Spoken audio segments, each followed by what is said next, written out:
ಬೆಂಗಳೂರು ವಕೀಲರ ಸಾಹಿತ್ಯಕೂಟದ ವತಿಯಿಂದ ಅಧ್ಯಕ್ಷರಾದ ಮಂಜುನಾಥ್ ಬಿ ಗೌಡರವರ ನೇತೃತ್ವದಲ್ಲಿ ಕವಿ ದಿನ ಪ್ರಯುಕ್ತ ರಾ. ಬೇಂದ್ರೆರವರ ಕಾವ್ಯ ಕುರಿತು ಉಪನ್ಯಾಸ ಕಾರ್ಯಕ್ರಮ ಜರುಗಿತು. ಈ ಕಾರ್ಯಕ್ರಮದಲ್ಲಿ ಹಿರಿಯ ವಕೀಲರಾದ ಸಿ.ಆರ್. ಗೋಪಾಲಸ್ವಾಮಿ, ಕನ್ನಡದ ಹಿರಿಯ ವಿಮರ್ಶಕರಾದ ಎಸ್.ಆರ್. ವಿಜಯಶಂಕರ್, ಬೆಂಗಳೂರು ವಕೀಲರ ಸಂಘದ ಅಧ್ಯಕ್ಷರಾದ ವಿವೇಕ್ ಸುಬ್ಬರೆಡ್ಡಿರವರು ಉಪಸ್ಥಿತರಿದ್ದರು. ವಕೀಲರಾದ ಪಂಪಾಪತಿ ಗದ್ದೆಯವರು.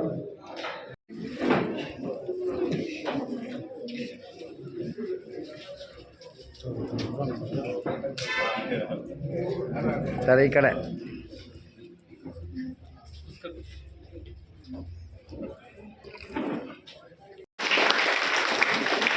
ಅದೇ ರೀತಿ ಈ ಒಂದು ಕಾರ್ಯಕ್ರಮಕ್ಕೆ ನಮ್ಮ ಸಂಘದ ಅಧ್ಯಕ್ಷರಾದ ವಿವೇಕ್ ಸುಬ್ಬಾರೆಡ್ಡಿ ಅವರ ಕಾರ್ಯಕ್ರಮಕ್ಕೆ ಸ್ವಾಗತವನ್ನು ಬಯಸ್ತಾ ಇದ್ದೀನಿ. ದರಾಬಂದ್ರೆ ಅವರು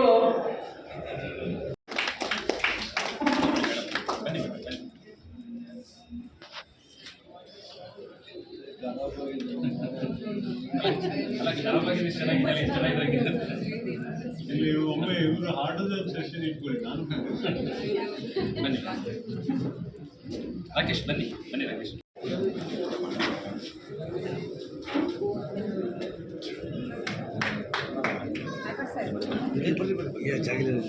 ಹಾಗೆ ಬೇಡ.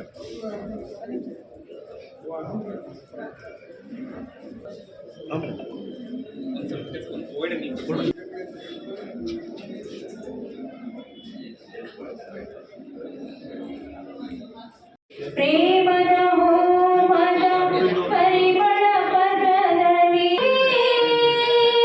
ನಿನ್ನ ವಿರಹದಲ್ಲಿ ಉರಿದು ಹೋಗಲು ಸಿದ್ಧನಿರುವ ಎನಗೆ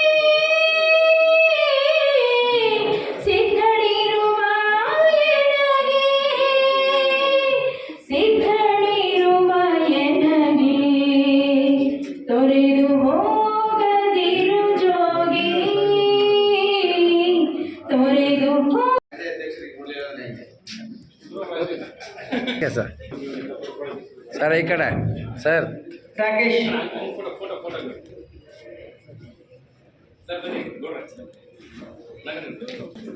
ಕೊಡಿಸಿ ಹೆಸರು ಶೈಲಜಾ ಮೇಡಮ್ ಅವರು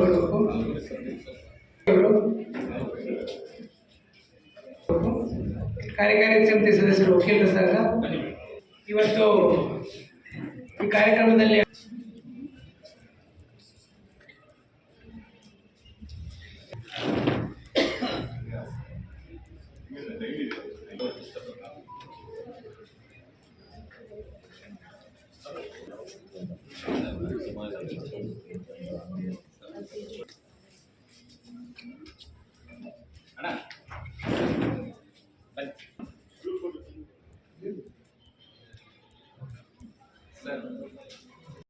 ಕವಿ ದಿನ ಅಂತ ಗೊತ್ತಾಯಿತು. 2-3 ದಿನಾಂಕಗಳು ಸಾಹಿತ್ಯದಲ್ಲಿ ಆಸಕ್ತಿ ಇರುವವರಿಗೆ ಬಹಳ ಮುಖ್ಯವಾದದ್ದು.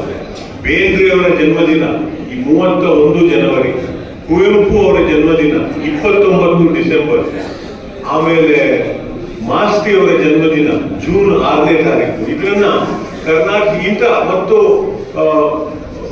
ಪೂತಿನ ಇತ್ಯಾದಿಗಳೆಲ್ಲ ಇದ್ದಾರೆ ಬೇರೆಯವರೆಲ್ಲ. ಆದ್ರೆ ಈ 3 ದಿನಗಳನ್ನ ಜನ ಬಹಳ ಸಂಭ್ರಮದಿಂದ ಸಾಹಿತ್ಯದ ಹೆಸರಿನಲ್ಲಿ ಆಚರಿಸ್ತಾ ಇರುವಂತದ್ದು. ಇವತ್ತು ನನಗೆ ಸಂತೋಷ ಏನು ಅಂದ್ರೆ, ವಕೀಲರ ಸಂಘದ ಈ ಸಾಹಿತ್ಯ ಕೂಟ 31ನೇ ತಾರೀಕನ್ನ ಕವಿ ದಿನ ಅಂತ ಆಚರಿಸ್ತಾ ಇರೋದು. ಯಾಕಂದ್ರೆ ಅದು ಕೇವಲ ಸಾಹಿತ್ಯದ ಕಾಲೇಜುಗಳ ಯೂನಿವರ್ಸಿಟಿಗಳ ಒಳಗೆ ಮಾತ್ರ ಇಲ್ಲದೆ ನಿಮ್ಮ ಎಲ್ಲರ ಕಡೆಗೂ ಅದು ಹಬ್ಬಿತು ಅಂತ ತಿಳಿದು ಬಹಳ ಸಂತೋಷವಾಯಿತು. ಅದು ಅವರು ತೀರಿ ಹೋದ್ರು. ಆಮೇಲೆ ಅವರ ಅಜ್ಜಿ ಮತ್ತು ತಾಯಿಯ ಆರೈಕೆಯಲ್ಲಿ ಅವರು ಬೆಳೆದವರು. ಆದರೆ ಬೇಂದ್ರೆಯವರ ಚಿಕ್ಕಪ್ಪ ಪೂನಾದಲ್ಲಿ ಅವರು ಉದ್ಯೋಗದಲ್ಲಿದ್ದರು. ಹಾಗಾಗಿ ಇವರು ಧಾರವಾಡದಲ್ಲಿ ಹೈಸ್ಕೂಲ್ ಓದಿ ಆದಮೇಲೆ ಮುಂದಿನ ವಿದ್ಯಾಭ್ಯಾಸಕ್ಕೆ, ಕಾಲೇಜಿನ ವಿದ್ಯಾಭ್ಯಾಸಕ್ಕೆ ಅವರು ಪುಣೆಗೆ ಹೋದರು. ಪೂನಾದಲ್ಲಿ ಅವರು ಓದ್ತಾ ಇದ್ರು. ಅಲ್ಲೇ ಸಂಸ್ಕೃತ ಮತ್ತು ಇಂಗ್ಲಿಷ್ ಸಾಹಿತ್ಯಗಳನ್ನು BA ಮೇಜರ್ ಆಗಿ ತಗೊಂಡು ಅವರು ತಮ್ಮ ವಿದ್ಯಾಭ್ಯಾಸವನ್ನು ಮಾಡಿದ್ರು. ಹಾಗೆ ವಿದ್ಯಾಭ್ಯಾಸವನ್ನು ಮಾಡಿದಾಗ ಅವರ ಪ್ರೊಫೆಸರ್ ಹೇಳಿದ್ರು, ಅವರ ಮನೆ ಮಾತು ಮರಾಠಿ, ಬೇಂದ್ರೆಯವರ ಮನೆಯ ಮಾತು ಮರಾಠಿ ಭಾಷೆ. ಆವಾಗ ಅವರ ಪ್ರೊಫೆಸರ್ ಅಲ್ಲಿ ಇದ್ದವರು ಹೇಳಿದ್ರು, ನೋಡಪ್ಪ ನೀನು ಸಂಸ್ಕೃತದಲ್ಲೂ ರ್ಯಾಂಕ್ ತಗೋತಾ ಇದೆಯಾ, ಚೆನ್ನಾಗಿದ್ಯಾ, ಇಂಗ್ಲಿಷ್ನಲ್ಲೂ ಇದೆಯಾ, ನಿನಗೆ ಮರಾಠಿ ಭಾಷೆ ಬರ್ತಾ ಇದೆ, ನೀನು ಯಾವ್ದ್ರಲ್ಲಿ ಬೇಕಾದ್ರೂ MA ಮಾಡು, ಇಲ್ಲಿ ಯಾವ್ದ್ರಲ್ಲಿ ಬೇಕಾದ್ರೂ ಮುಂದಿನ ಸಂಶೋಧನೆಯನ್ನು ಮಾಡು, ಪೂನಾದಲ್ಲೇ ನೀನು ಲೆಕ್ಚರರ್ ಆಗಿ ಪ್ರೊಫೆಸರ್ ಆಗಿ ಮುಂದುವರಿ, ಪೂನಾ ಬಿಟ್ಟು ಹೋಗಬೇಡ, ಧಾರವಾಡ ಬಹಳ ಚಿಕ್ಕ ಊರು ಅಂತ ಅವ್ರು ಹೇಳಿದ್ರು. ಆದ್ರೆ ಬೇಂದ್ರೆ ಅವರು ಹೇಳಿದ್ರು, ಪೂನಾ ಸರಿ ದೊಡ್ಡ ಊರು, ಆದ್ರೆ ನಾನು ಧಾರವಾಡದಲ್ಲಿರುವವನು, ಧಾರವಾಡದ ಮತ್ತು ಕನ್ನಡದ ಭಾಷೆಯಲ್ಲಿ ಬರೆಯುವವನು ಅಂತ ಹೇಳೋರು. ಆ ಮೊದಲು ಅವರಿಗೆ ಪೂನಾದಲ್ಲಿ ಒಂದು ಅನುಭವ ಆಗಿತ್ತಂತೆ, ಅದು ಅವರ ಜೀವನ ಚರಿತ್ರೆಯಲ್ಲೂ ದಾಖಲಾಗಿದೆ. ಪೂನಾದಲ್ಲಿ ಆಗ ಆ ನದಿ ಇದೆಯಲ್ಲ ಪೂನಾದ್ದು, ಅದರ ಮೇಲೆ ಒಂದು ಮರದ ಸೇತುವೆ ಇತ್ತು, ಪೇಶ್ವೆಯರ ಹುಟ್ಟುಹಬ್ಬದ ವಿಶೇಷವಾಗಿ ದ ರಾ ಬೇಂದ್ರೆಯವರ ಜನ್ಮದಿನವನ್ನ ಕವಿ ದಿನ ಅಂತ ಕರೀತಾರೆ, ಕವಿ ದಿನ ಅಂತ. ಅದಕ್ಕೆ ನಾವು ಕವಿ ದಿನದ ಪ್ರಯುಕ್ತ ಅವರ ಕಾವ್ಯದ ಕುರಿತು ಉಪನ್ಯಾಸವನ್ನು ನೀಡುವಂತಹ ಒಂದು ಅರ್ಥಪೂರ್ಣವಾದ ಕಾರ್ಯಕ್ರಮವನ್ನು ಹಮ್ಮಿಕೊಂಡಿದ್ದೀವಿ. ಈ ಒಂದು ಮುಖ್ಯ ಅತಿಥಿಗಳಾಗಿ ನಮ್ಮ ಡೆಸಿಗ್ನೇಟೆಡ್ ಸೀನಿಯರ್ ಕೌನ್ಸಿಲು ಮತ್ತು ಸಾಹಿತ್ಯ ಕೂಟದ ಮಾಜಿ ಅಧ್ಯಕ್ಷರಾದಂತಹ ಹಿರಿಯರಾದಂತಹ CR ಗೋಪಾಲ್ ಸ್ವಾಮಿ ಅವರನ್ನ ನಾವು ಕರೆದಾಗ ಅವರು ತುಂಬ ಸಂತೋಷದಿಂದ ಒಪ್ಪಿ ಈ ಒಂದು ಕಾರ್ಯಕ್ರಮಕ್ಕೆ ಆಗಮಿಸಿದ್ದಾರೆ. ಅವರಿಗೆ ನಾನು ಸಾಹಿತ್ಯ ಕೂಟದ ವತಿಯಿಂದ ಹಾಗೂ ನನ್ನ ವೈಯಕ್ತಿಕವಾಗಿ ತುಂಬು ಹೃದಯದ ಸ್ವಾಗತವನ್ನು ನೀಡುತ್ತೇನೆ. ನಮ್ಮ ಗೋಪಾಲ್ ಸಾಹಿತ್ಯ ಕೂಟದಲ್ಲಿ ಹಲವಾರು ಒಂದು ಸಾಹಿತ್ಯ ಕೂಟವನ್ನು ಒಂದು ಆರ್ಥಿಕವಾಗಿ ಸಬಲಗೊಳಿಸುವಂತಹ ಅವರು ಲಂಚಾವತಾರ ಹಿರಣ್ಯವರ ನಾಟಕವನ್ನ ಸಾಹಿತ್ಯ ಕೂಟದ ಸಹಾಯಾರ್ಥ ಒಂದು ನಾಟಕ ಮಾಡಿಸಿದ್ರು. ಅದರಲ್ಲಿ ಸುಮಾರು ಒಂದು ಆಗಿನ ಕಾಲದಲ್ಲಿ 2000ದಲ್ಲೇ 1 ಲಕ್ಷ ರೂಪಾಯಿಯಷ್ಟು ಹಣ ಸಂಗ್ರಹ ಮಾಡಿದ್ರು ಸಾಹಿತ್ಯ ಕೂಟಕ್ಕೆ.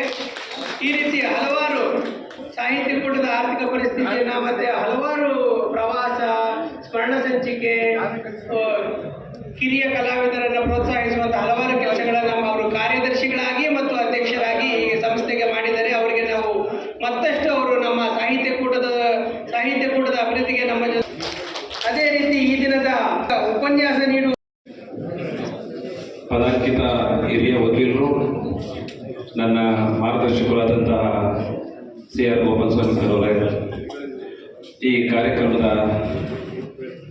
ಮುಖ್ಯ ವಿಮರ್ಶಕರಾಗಿ ಆಗಮಿಸಿರ್ತಕ್ಕಂಥ SR ವಿಜಯಶಂಕರ್ ಸರ್ ಅವರೇ, ಸಂಘದ ಸಾಹಿತ್ಯ ಕೂಟದ ಪ್ರಧಾನ ಕಾರ್ಯದರ್ಶಿ ಆನಂದರವರೇ, ಈ ಕಾರ್ಯಕ್ರಮದಲ್ಲಿ ಭಾಗವಹಿಸಿರ್ತಕ್ಕಂಥ ಎಲ್ಲ ನನ್ನ ಗೌರವಾನ್ವಿತ ಸಾಹಿತ್ಯಾಸಕ್ತರೇ, ಇವತ್ತು ಈ ಒಂದು ಕಾರ್ಯಕ್ರಮದ ವಿಶೇಷತೆಯನ್ನು ಬಹಳಷ್ಟು ಸೊಗಸಾಗಿ ಇಬ್ಬರು ಏನು ದಿಗ್ಗಜರಿದ್ದಾರೆ, ಬಹಳಷ್ಟು ಈ ಒಂದು ವಿಚಾರವನ್ನು ತುಂಬ ಸುದೀರ್ಘವಾಗಿ 1.5 ಗಂಟೆ ಕಾಲ ಈ ಒಂದು ವಿಚಾರವನ್ನೆಲ್ಲ ತಿಳಿಸಿದ್ದಾರೆ. ನಾನು ಇವತ್ತು ದ ರಾ ಬೇಂದ್ರೆಯವರ ಇವತ್ತು ನಮ್ಮ ಕನ್ನಡ ಲೋಕಕ್ಕೆ 2ನೇ ಜ್ಞಾನಪೀಠ ಪ್ರಶಸ್ತಿಯನ್ನು ತಂದುಕೊಂಡಂತಹ ಮಹಾನ್ ವ್ಯಕ್ತಿಯ ಬಗ್ಗೆ, ಅವರ ಸಾಧನೆಗಳ ಬಗ್ಗೆ, ಅವರ ಕೃತಿಗಳ ಬಗ್ಗೆ, ಅವರ ವಿಚಾರಗಳನ್ನು ಬಹಳಷ್ಟು ಸೊಗಸಾಗಿ ಈ ಒಂದು ಸಂದರ್ಭದಲ್ಲಿ ತಿಳಿಸಿಕೊಟ್ಟಿದ್ದಾರೆ. ವಕೀಲರ ಸಾಹಿತ್ಯ ಕೂಟದಿಂದ ಅನೇಕ ಸಾಹಿತ್ಯ ಕೆಲಸಗಳಾಗಬೇಕಾಗಿದೆ. ಈ ನಿಟ್ಟಿನಲ್ಲಿ ಇತ್ತೀಚೆಗೆ ಯುವ ವಕೀಲರು ಬಹಳಷ್ಟು ಸಾಹಿತ್ಯಾಸಕ್ತರು ಈ ಒಂದು ಸಾಹಿತ್ಯ ಕೂಟದಲ್ಲಿ ತೊಡಗಿಸ್ಕೊಳ್ತಿದ್ದಾರೆ. ಅನೇಕ ವಕೀಲರು ಪುಸ್ತಕಗಳನ್ನು ಬರೀತಾ ಇದ್ದಾರೆ. ಇತ್ತೀಚೆಗೆ ಪುಸ್ತಕ ಓದುವ ಸಂಖ್ಯೆ ಕಡಿಮೆ ಆಗ್ತದೆ. ಆ ನಿಟ್ಟಿನಲ್ಲಿ ಬರೆಯುವರು ಸಹ ಹೆಚ್ಚಾಗಿ ಬರ್ತಿದ್ದಾರೆ. ಮುಂದಿನ ದಿನದಲ್ಲಿ ಹೆಚ್ಚಿನ ಪುಸ್ತಕಗಳನ್ನು ಓದಬೇಕು. ಕನ್ನಡ ಬಹಳಷ್ಟು ಶ್ರೀಮಂತವಾದ ಭಾಷೆ. ಈ ಭಾಷೆಯನ್ನು ನಾವೆಲ್ಲ ಹೆಚ್ಚಾಗಿ ಬಳಸೋದ್ರ ಮುಖಾಂತರ, ಏಕೆಂದರೆ ಸುಮಾರು ಇಂಥ ಇತಿಹಾಸ ಇರ್ತಕ್ಕಂಥ ಒಂದು 8 ಜ್ಞಾನಪೀಠ ಪ್ರಶಸ್ತಿಗಳನ್ನು ಪಡ್ಕೊಂಡು ಬಹಳಷ್ಟು ಶ್ರೀಮಂತವಾಗಿದೆ ನಮ್ಮ ಕನ್ನಡ ಭಾಷೆ. ಇಂಥ ಕಾರ್ಯಕ್ರಮಗಳು ನಾವು ಸಾಕಷ್ಟು ಮಾಡಬೇಕಾಗಿದೆ. ಹೆಚ್ಚಿನ ಸಂಖ್ಯೆಯಲ್ಲಿ ಇಂಥ ಒಂದು ಕಾರ್ಯಕ್ರಮ ನೀವೆಲ್ಲ ಸದುಪಯೋಗಪಡಿಸ್ಕೊಳ್ಬೇಕು ಅಂತ ಹೇಳ್ತಾ, ಸಾಕಷ್ಟು ಸಮಯ ಸುಮಾರು 2 ಗಂಟೆಗಳ ಕಾಲ ನಾವೆಲ್ಲ ಕೂತಿದ್ವಿ. ತುಂಬ ಕೆಲಸ ಕಾರ್ಯಗಳಿವೆ. ಇವತ್ತು ಶನಿವಾರ ಆಗಿರೋದ್ರಿಂದ ನಮಗೆ ಇನ್ನೂ ತುಂಬ ಜನ ಬರಬೇಕಾಗಿತ್ತು. ನಮ್ಮ ಕಾರ್ಯಕ್ರಮಕ್ಕೆ ಒತ್ತಡದಲ್ಲೂ ಸಹ ನಮ್ಮ ಹಿರಿಯ ವಕೀಲರು ಮತ್ತು ಅತಿಥಿಗಳು ಬಂದು ಕಾರ್ಯಕ್ರಮ ಮೆರುಗನ್ನು ಬಹಳಷ್ಟು ಬೆಳೆಸಿದ್ದಾರೆ. ಮುಂದಿನ ದಿನಗಳಲ್ಲಿ ಸಾಹಿತ್ಯ ಕೂಟದ ವತಿಯಿಂದ ಮತ್ತಷ್ಟು ಕೆಲಸ ಕಾರ್ಯಗಳನ್ನು ನಾವು ನಿರ್ವಹಿಸಲಿಕ್ಕೆ ಮಾಡೋಣ ಅನ್ನೋ ಮಾತನ್ನ ಕಾರ್ಯಕ್ರಮದಲ್ಲಿ ಇಷ್ಟೊತ್ತು ಕಾರ್ಯಕ್ರಮ ಯಶಸ್ವಿಗೊಳಿಸಲಿಕ್ಕೆ ತಮಗೆಲ್ಲನೂ ವಂದಿಸಿ ನನ್ನ ಮಾತನ್ನು ಮುಗಿಸ್ತಾ ಇದ್ದೀನಿ. ಜೈ ಹಿಂದ್, ಜೈ ಕನ್ನಡ.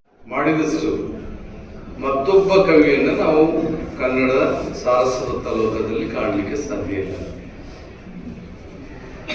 4 ತಂತಿ ಜ್ಞಾನಪೀಠ ಪ್ರಶಸ್ತಿಗೆ ಪುರಸ್ಕೃತವಾದಂಥ ಕೃತಿ, ಕವಿತೆ. ವಿಜಯಶಂಕರ್ ಅವರು ಹೇಳಿದಾಗ ನಾನು JS ಆಮೂರ್ ಅವರ ವಿಮರ್ಶೆ ಓದಿದ್ದೆ, ಕೀರ್ತಿನಾಥ್ ಕೋಟಿಯವರು ಓದಿದ್ದೇನೆ. ಅದ್ರ ಜೊತೆಗೆ ಧಾರವಾಡದಲ್ಲಿ ಇಂಗ್ಲಿಷ್ ಪ್ರೊಫೆಸರ್ ಆಗಿದ್ರು KS ನಾರಾಯಣಾಚಾರ್ಯ, ಅವರ ವಿಮರ್ಶೆ ನೋಡಿದ್ದೇನೆ. ಇನ್ನು ಸುಮಾರು 4ಕ್ಕೂ ಹೆಚ್ಚು ವಿಮರ್ಶೆ ಓದಿದ್ದೇನೆ.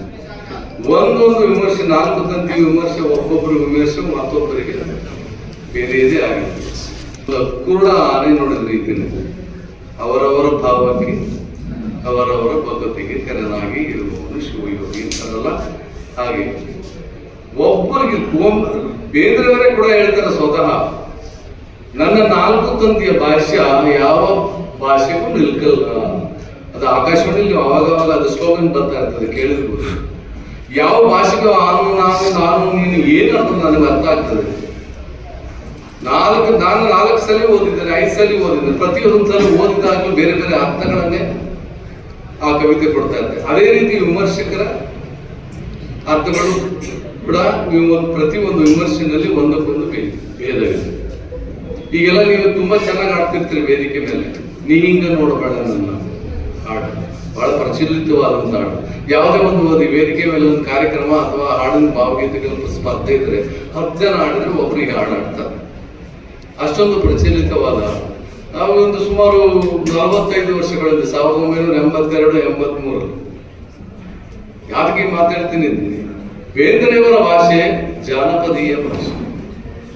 ಹಲವು ಕೃತಿಗಳು, ಕೆಲವು ಕೃತಿಗಳು ಶಿಷ್ಟ ಸಾಹಿತ್ಯವನ್ನು ಬಳಸಿ ಬರೆದಿದ್ದಾರೆ. ಹಲವು ಕೃತಿಗಳು ಜಾನಪದೀಯ ಭಾಷೆಗಳನ್ನು ಬಳಸಿದೆ. ಜಾನಪದೀಯ ಭಾವಗೀತೆಗಳು ಅಂತ ಕರೀತಾರೆ. ಈ ಮೀಡಿಯಾಗಳಾಗಲಿ ಹಾಡುಗಳಾಗಲಿ ಇಲ್ಲದೆ ಇರ್ತಕ್ಕಂಥ 1982-83 ಪ್ರೊಫೆಸರ್ ಕೃಷ್ಣೇಗೌಡ ಕೇಳಿದ್ರಲ್ಲ, ಅವ್ರು ಹೇಳಿದ್ರು ನಮ್ಮ ವಿಜಯಶಂಕರ್ ಅವರು ಕುಳಿತಿದ್ದಾರೆ. ಅವರು ಮೈಸೂರು ಯುವರಾಜ್ ಕಾಲೇಜಲ್ಲಿ ನಾನು ಓದುವಾಗ, ನಾನು ಫಸ್ಟ್ ಇಯರ್ ಅಲ್ಲಿ ಇದ್ದಾಗ ಅವರು 3rd ಇಯರ್ ಅಲ್ಲಿ, ಅವ್ರು ಕನ್ನಡ ಮೇಜರ್ ಅಲ್ಲಿ ಇದ್ರು, ಸೈನ್ಸ್ ಜೊತೆಗೆ. ನಾನು CBZ ಡಿಗ್ರಿ ಮಾಡ್ತಾ ಇದ್ದೆ. ಅವಾಗ ಅವ್ರ ಜೊತೆ ಆಗಲೇ ಹಾಡೋದು ಕಲ್ತಿದ್ರು. PK ರಾಜಶೇಖರ್ ಅಂತ ನೀವು ಕೇಳಿರ್ಬೋದು, ಜಾನಪದ ವಿದ್ವಾಂಸ. ಇವತ್ತು ಏನು ನೀವು ಮಲೆ ಮಹದೇಶ್ವರನ ಹಾಡುಗಳು ಹೇಳ್ತಾ ಇದ್ರಿ ಅಥವಾ ನಾವೆಲ್ಲ ಕೇಳ್ತಾ ಇದ್ವಿ, ಅವೆಲ್ಲವೂ PK Rajashekar professor Mysuru university ಅವ್ರು ಸಂಪಾದನೆ ಮಾಡಿದ್ರು. ಈಗ ಹೇಳ್ತಾರೆ ಮಾದೇವ ಹಾಡು ಕೇಳಿದಿರಲ್ಲ. ಸೊ ಅದು ಇದಿದೆ ಹಾಡು, ಸೋಜುಗಾದ ಸೂಜು ಮಲ್ಲಿಗೆ ಮಾದೇವ ನಿಮ್ಮ ಮಂಡೆ ಮ್ಯಾಲೆ ಮಲ್ಲಿಗೆ, ಹೀಗಿತ್ತು ಹಾಡು. ನಾನು 35 ವರ್ಷದಿಂದ ಈ ಹಾಡು ಹೀಗಿದೆ.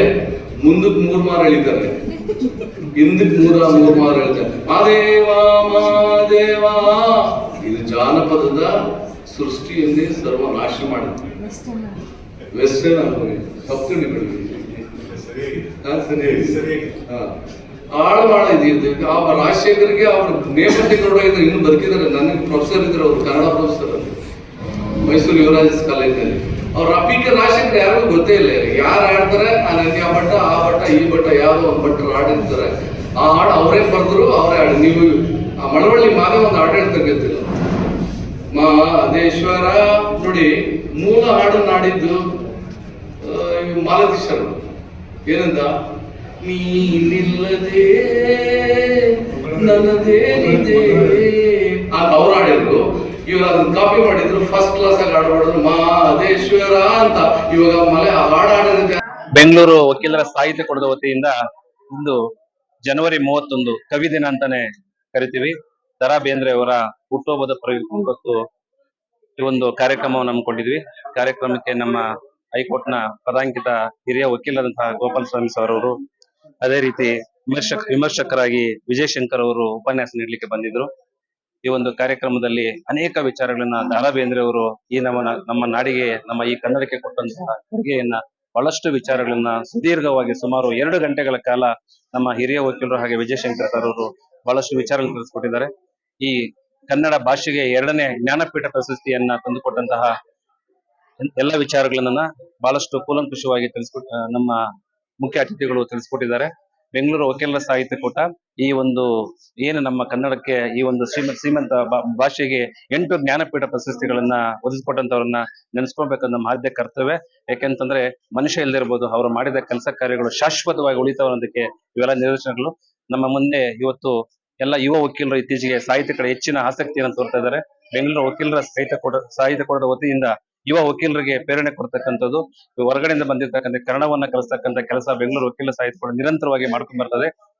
ಮುಂದಿನ ದಿನಗಳು ಸಹ ಇಂಥ ಸಾಹಿತ್ಯಾತ್ಮಕ ಕೆಲಸಗಳು ಸಹ ನಾವು ಇನ್ನು ಹೆಚ್ಚಿನ ರೀತಿಯಲ್ಲಿ ಮಾಡಬೇಕಾಗಿದೆ.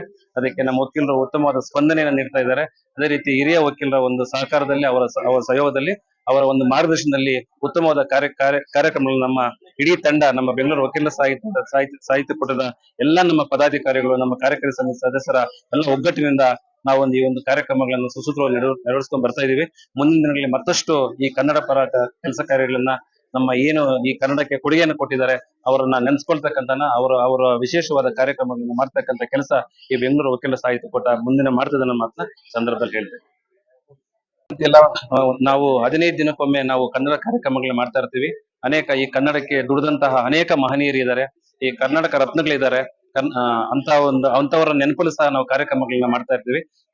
ವಾರಕ್ಕೊಮ್ಮೆ ಕಾರ್ಯಕ್ರಮಗಳು ಹಾಕ್ತಾ ಇರ್ತವೆ. ವಿಶೇಷವಾಗಿ ಈ ತರ ನಮ್ಮ ಸಾಹಿತ್ಯಕ್ಕೆ ಯಾರು ಹೆಚ್ಚಿನ ಕೊಡುಗೆಯನ್ನು ಕೊಟ್ಟಿದ್ದಾರೆ, ಈ ಕನ್ನಡಕ್ಕೆ ಯಾರನ್ನ ಕೊಡುಗೆ ಕೊಟ್ಟಿದ್ದಾರೆ ಅವರ ವಿಚಾರಗಳಲ್ಲಿ ನಾವು ಮುಂದಿನ ಪೀಳಿಗೆಗೆ ನಾವು ವಿಚಾರನ ಮುಟ್ಟಿಸಬೇಕಾಗಿದೆ. ಹಾಗಾಗಿ ಈ ಒಂದು ನಮ್ಮ ನಾಡಿಗೆ ದುಡಿದಂತವ್ರನ್ನ ನೆನೆಸ್ಕೋಬೇಕಂತ ನಮ್ಮೆಲ್ಲರ ಆದ್ಯ ಕರ್ತವ್ಯ. ಆ ನಿಟ್ಟಿನಲ್ಲಿ ವಕೀಲರ ಸಾಹಿತ್ಯ ಕೂಟ ಈ ಕೆಲಸವನ್ನ ನಮ್ಮ ಇಡೀ ತಂಡ ನಾವು ಮಾಡ್ತಾ ಇದ್ದೀವಿ.